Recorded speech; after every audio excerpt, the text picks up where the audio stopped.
Mohon perhatian, tekan tombol subscribe. Terima kasih atas perhatiannya. Kalau misalnya untuk dilakukan itu sangat bisa sekali karena tidak ada bukti yang kuat bahwa Pak Furqan yang melakukannya. Katakanlah secara hukum itu lapor baik tadi itu ya itu dimungkinkan. Tapi jika beliau itu akan ditangkap, kemungkinan besar kita akan memperadilakan polisi.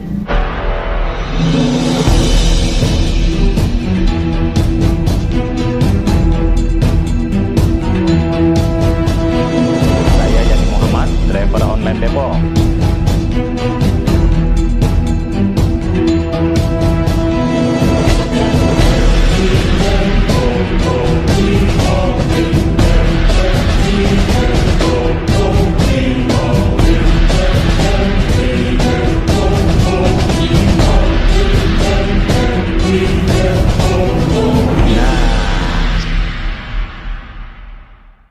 Ya, Assalamualaikum warahmatullahi wabarakatuh. Salam untuk orang-orang tertindas. Yang pertama, saya sebagai masyarakat miskin yang selama ini didamparkan bukan oleh kebijakannya Pak Anies Rashid Baswedan yang lalu, tetapi kebijakan sekarang. Harapan saya sore ini sebenarnya merindukan penegak hukum ada keberpihakan yang dimana saya sudah sampaikan ini adalah ruang hidup, ini hak dasar kami pelajar. Saya khawatir sekali di sini ada namanya pelanggaran mala administrasi. Jadi kami berharap tadi itu komunikasi dengan Pak Hikmat sebagai pelapor dari PT Jakarta Propertindo, diadakan dialog dulu agar meyakinkan kami sebagai masyarakat yang awam yang tidak mengerti dan tidak paham apa-apa itu arti kekayaan dan harta, tidak mengerti kami.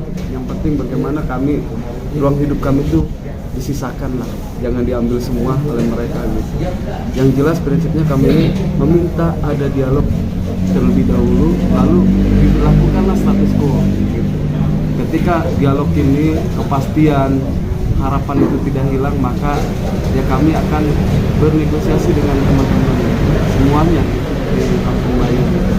Namun hal terkait ini ya juga saya berpesan kepada pihak kepolisian bahwasanya harus dilihat juga situasi kondisi kami yang sebagaimana rakyat miskin yang kaum jelata ini, dilihat juga sisi ruang hidupnya dan artinya di sini ada hak dasar-dasar yang telah hilang selama ini. Bayangkan 3 tahun dan 4 tahun selama proses di pelataran kami sampai naik ke unit ini, ya berarti bukan kami tidak memiliki hak, cuma ini hanya izin aja, hanya izin aja.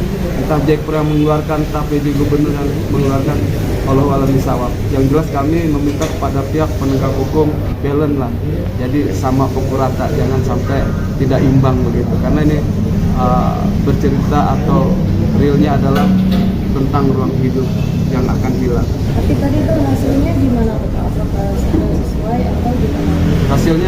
Hasilnya saya harus berkoordinasi dengan teman-teman, karena yang sore hari ini dulu ini bukan Furqan yang satu ini, tapi ada Furqan yang lain kan gitu di belakang saya gitu. Jadi nggak bisa mengambil tindakan sendiri kan gitu. Tadi itu pertemuannya sama siapa aja Pak? Yang sebagai melaporkan itu dari Pak Hikmat dari PT Jakarta Propertindo, dan dimediasi ya Bapak ya, mediasi oleh Pak Yudi ya sebagai kanit di Polres Jakarta Utara. Itu tadi pembahasan sama dari Jakpro gimana? Penjelasan tadi gimana? Ya, sampai saya runut penjelasannya itu dari sebab dan akibat itu kan ada gitu. Jadi agar mereka memahami ya kan. Ketika mereka cuma hanya, saya rasa Pak Hikmat juga hanya katanya kan melaporkan kerusakan ini gitu. Nggak secara detail apa yang dirusak apa, tiba-tiba mereka melaporkan gitu. Nah ini yang jelas harusnya melaporkan itu lebih detail lah ya kan, sambangi dulu ya kan, apa sih ya kan dirusak ya kan, kalau memang ada fakta dirusaknya itu ya laporkanlah gitu. Ya namanya polisi ya ada pelapor ya diproses gitu kan. Nah ini akibatnya yang akan merugikan menyalahkan siapa, sebelah pihak. Sudah kita didamparkan, ruang hidup kita hilang, ya kan. Selama ini Jack Pro bertanggung jawab gak dengan anak-anak kami sekolah, ya kan, pembiayaan seperti apa, ekonominya seperti apa. Yang dulu kami berjalan wajar, ya kan, bertani, walaupun sikat bayam itu kan berarti bagi kami, ya kan. Sampai sekarang kan kami belum ada gitu. Nah ini harus bertanggung jawab juga kan Jack Pro gitu, dengan apa namanya imbasnya, ya kan, gitu. Akibatnya begitu. Tadi dari hasil tadi itu ada pilihan nggak dikasih sama warga? Ya bukan pilihan menurut saya, ini adalah penekanan. Suruh keluar dulu, baru kita dialog berlanjut kan gitu. Nah artinya kan penekanan ini. Karena apa? Menurut saya penekanan karena saya sudah sebagai terlapor, ya kan gitu. Sebagai terlapor, lalu suruh keluar dulu semuanya gitu dari KSB, Kampung Susun Bayam ini gitu. Dan pilihannya apakah di Nagrag, apakah di Untara? Ya buat apa?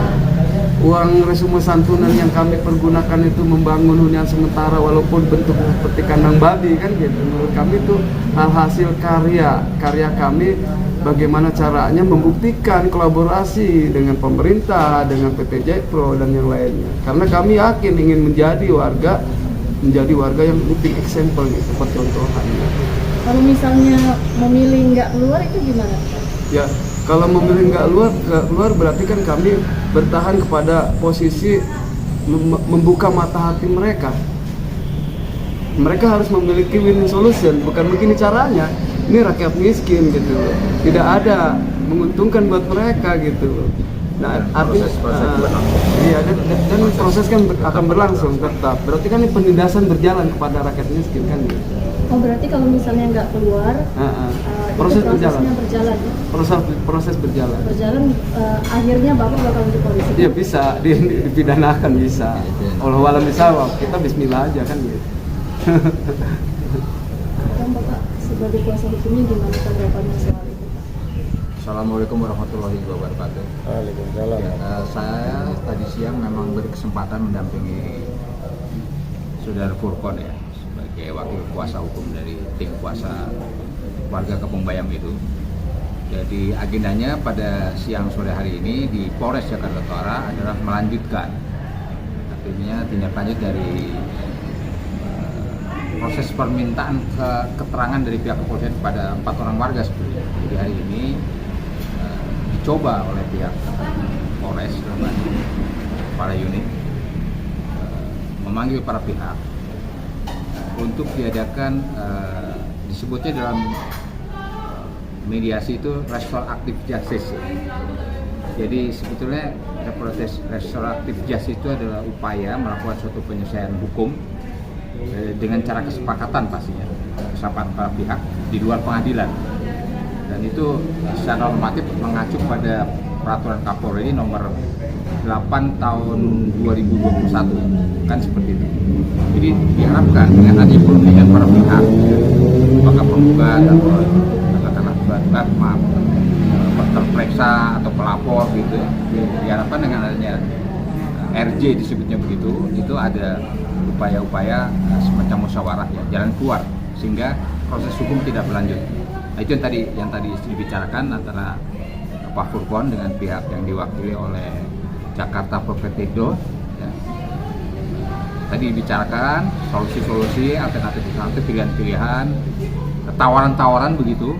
Salah satunya adalah tadi sebutkan Pak Furqon adalah bagaimana kalau sementara waktu ini meninggalkan atau pindah dari yang warga tempati, yaitu apa, Kampung Susun Bayam, rumah susun Kampung Susun Bayam, untuk alasan mereka untuk dipindah sementara ke tadi salah satunya apakah hunian sementara atau satu lagi ke daerah Nagrag begitu. Nah, jadi seperti itu tawarannya seperti itu. Ya, tentu dalam hal ini kalau tidak ada upaya-upaya yang saya seperti itu, tentu kan proses hukum bisa berlanjut. Ya, proses hukum berlanjut dengan terhadap yang 4 orang itu tadi yang terperiksa itu bisa saja selanjutnya dilakukan berita acara pemeriksaan kepada Pak Furqon dan teman-teman. Kira-kira begitu. Kalau tidak ada solusi, tidak ada musyawarah. Tapi tentu kami berharap, Pak Furqon berharap juga harus ada kepastian. Nanti kan musyawarahkan dulu ya dengan warga ya. Musyawarahkan dulu bahwa kalaupun pindah sementara, lalu kembali lagi ke kapan? Ke rumah susun Kampung Bayam. Tapi yang pasti mereka memastikan bahwa hak menempati rumah susun Kampung Bayam itu mutlak sementara ini karena sudah ada data-data nama maupun nomor kamar itu kepada warga Kampung Bayam ini. Itu sudah ada. Hanya saja memang secara resmi, secara formal belum ada penyerahan fisik kuncinya kepada mereka. Ya, baru ada data-data itu saja. Nah, mereka memastikan dengan ada data itu kalau segala sesuatu sudah clear, penyerahan secara resmi dari pihak katakanlah pemborong atau apalah ya, pemborong dari Pemda ya kepada pihak Jakarta Provindo, kemudian mungkin Jakpro nanti menyerahkan kepada Pemprov DKI, mungkin seperti itu prosesnya, baru itu kemudian sah, kunci itu diserahkan kepada masing-masing warga Kampung Bayam itu. Kira-kira tawaran mereka seperti itu ya. Nah, ini nanti Pak Furkon akan membicarakan masalah dengan warga lebih dahulu, kira-kira begitu. Tadi kan yang dijelaskan oleh Pak Furkon itu ada pelaporan tentang perusakan, ternyata kan mungkin belum bisa dibuktikan ya secara hukum. Nah, kira-kira bisa dilapor balik nggak si pelapor ini? Kalau misalnya untuk dilaporkan itu sangat bisa sekali, karena tidak ada bukti yang kuat bahwa Pak Furkon yang melakukannya. Itu kita bisa melaporkan nanti dengan pasal pidana ya Pak, pasal pidana di KUHP. Nah, kira-kira celah-celah itu yang bisa dilaporkan balik itu apa kira-kira selain perusakan tadi? Ancaman termasuk juga bisa. Mungkin kita akan koordinasi dulu sama tim untuk melakukan tindakan selanjutnya. Oke. Jadi saran dari kuasa hukum apakah tetap akan untuk bertahan warga atau memang menuruti mereka? Iya, kalau saat ini tentu teman-teman ini yang 4 orang ini sudah terperiksa, kan begitu. Seperti yang disampaikan di awal bahwa karena terperiksa, jadi karena ada tawaran-tawaran seperti itu dari pihak Jakpro, ya, dan pihak kepolisian juga tadi dalam perundingan itu sudah menawarkan juga demikian, ya, untuk pindah sementara lebih dahulu. Nah, tinggal nanti warga bagaimana mengusahakan mengutuk itu. Tapi tentu dengan resiko yang tidak bisa kita hindari adalah kemungkinan besar 4 orang terperiksa ini akan diproses lebih lanjut itu di BAP lebih lanjut kira-kira seperti itu. Tapi apakah bisa secara sewenang-wenang seperti itu? Sementara kan mungkin laporannya memiliki cacat ya. Apakah bisa dengan serta-merta mereka harus memasukkan ke jeruji ya, besi? polisi saat ini mempunyai wewenang begitu ya, berdasarkan laporan yang masuk ya, bahwa di balik ini nanti ada proses perlawanan hukum lah katakanlah begitu, itu persoalan lain. Tapi persoalan yang sekarang ini menimpa teman-teman ini, 4 orang ini adalah pasal 170 KUHP pidana itu, memasuki wilayah orang, merusak barang milik orang lain, ya itu yang dikenakan seperti itu. Ya, masuk ke ruangan tanpa izin, tanpa sah, ya secara tidak sah. Itulah yang digunakan oleh pihak kepolisian. Kalau menurut saya bisa dilawan secara hukum.